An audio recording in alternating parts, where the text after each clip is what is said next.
В нескольких населенных пунктах устанавливаются новые газовые счетчики, а в ближайшее время начнется строительство зданий новых абонентских служб. С таких слов начинает отчет о выполнении парламентских рекомендаций директор регионального филиала «Газпрома». По словам Михаила Селихова, компания начала колоссальную работу по улучшению газовой ситуации в республике. Обновляется список штатных работников, упрощается система подачи показаний счетчиков. На 31 марта полностью проинвентаризированы все газовые сети республики. И на 76% проинвентаризирован газифицированный жилищный фонд. По базе абонентского учета, по решению суда и предписанию Стройжилнадзора Республики списана сумма почти 38 миллионов рублей. Также за первый квартал по обращениям граждан проведены перерасчеты на сумму более чем 115 миллионов рублей. Более 30 тысяч абонентов с начала первого квартала текущего года ни разу не подали показания и не оплатили за потребленный ресурс. Селихов также напомнил, что филиал Пятигорск прекращает свою работу в республике. Но это не значит, что все долги абонента будут списаны. Все данные внесут в новую базу. Как и долги, так и переплата, она сохранится за каждым абонентом. И, допустим, в случае с переплатой абоненту достаточно обратиться в наш территориальный участок для того, чтобы его сумма была зачтена уже в новой компании. На сегодня одними из основных проблем остаются несвоевременная оплата единовременных выплат и незаконное хищение газа потребителями, отметил Михаил Селихов.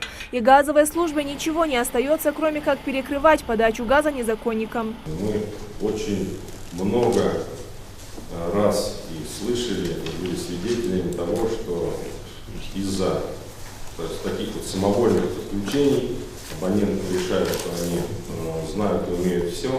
Соответственно, происходит и отравление угарным газом, и порой даже взрывы жилых домов.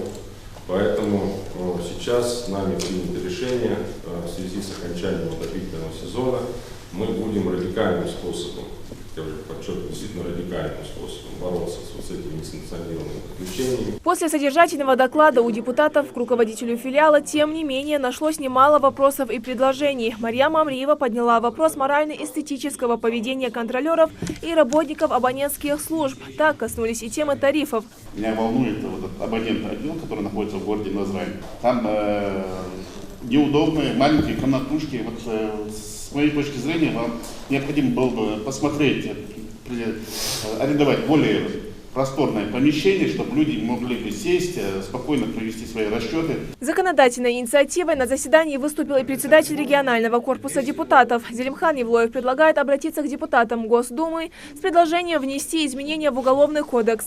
Речь идет об умыкании девушек с целью женитьбы. Спикер считает, что похитители должны понести заслуженное наказание. То, что предлагается сегодня для принятия вами решения мною, предусматривает ответственность.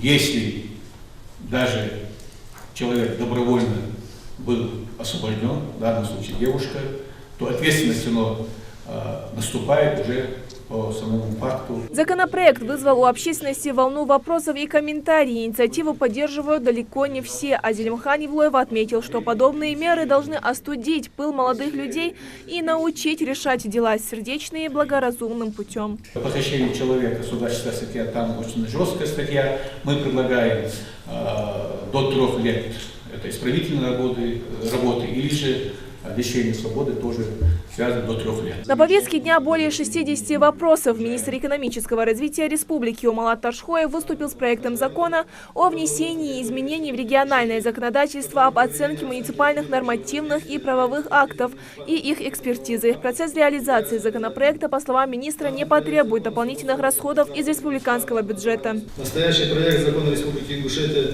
предусматривает внесение изменений в действующий закон в части определения перечня городских округов и муниципальных районов, образованных на территории Республики Ингушетия, в которых проведение оценки регулирующего воздействия и экспертизы муниципальных нормативно-правовых актов являются обязательными. С проектом закона о квотировании рабочих мест для инвалидов выступил Ильяс Богатырев. Закон обязывает руководителей на предприятиях, где число рабочих мест от 3 десятков и до сотни, определенный законом процент от этого числа предоставить людям с ограниченными возможностями. Если численность рабочих мест от 35 и до 100, в законе говорено, что не менее 2%.